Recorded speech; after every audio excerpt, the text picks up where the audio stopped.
Alors finalement, pourquoi hybrider? Qu'est-ce que l'apprenant a gagné dans la proposition d'un parcours hybridé? Si on reprend un petit peu tout ce que nous nous sommes dit jusqu'à présent, tout ce que vous avez essayé d'aborder, peut-être même déjà vous y êtes confronté dans la réflexion sur un parcours, premier gain, vous avez proposé des activités à vos apprenants. Vous les mettez en activité. Ils sont plus simplement consommateurs d'un savoir ou de méthodes que vous leur apportez, mais vous les mettez en situation d'acquérir ces savoirs, de s'approprier ces méthodes. Deuxième gain, l'engagement. Le changement de posture en quelque sorte. Déjà, ils deviennent acteurs, et en plus, vous attendez d'eux qu'ils soient responsables de leur parcours d'apprentissage. Vous êtes responsable de leur parcours de formation, ils sont responsables de leur parcours d'apprentissage.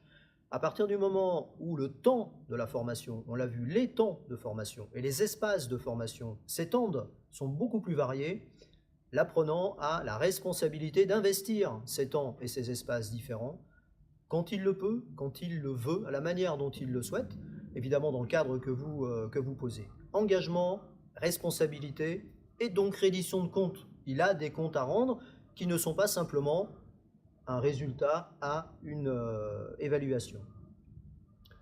Troisième gain, l'imagination pédagogique. Vous les mettez dans des situations de formation, dans des situations d'apprentissage, vous leur proposez finalement un scénario, un cheminement, une mise en activité particulière, vous leur ouvrez des portes potentielles comme concepteurs eux-mêmes de situations pédagogiques au bénéfice de leurs apprenants ou de leurs élèves. Quatrième gain, le collectif.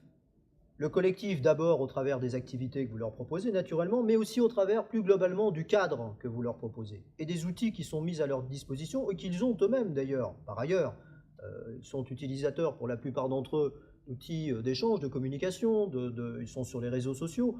Ils sont habitués à cette dynamique du collectif. Vous leur proposez de mettre cette dynamique du collectif au bénéfice de leurs apprentissages. Donc, cette notion de construction du collectif et de collectif apprenant, c'est certainement un gain non négligeable, y compris pour la suite de leur activité professionnelle, prendre l'habitude qu'on est plus fort dans le cadre d'un collectif, qu'on peut aussi relativiser les difficultés qu'on peut avoir à un moment donné, difficultés d'apprentissage ou difficultés professionnelles.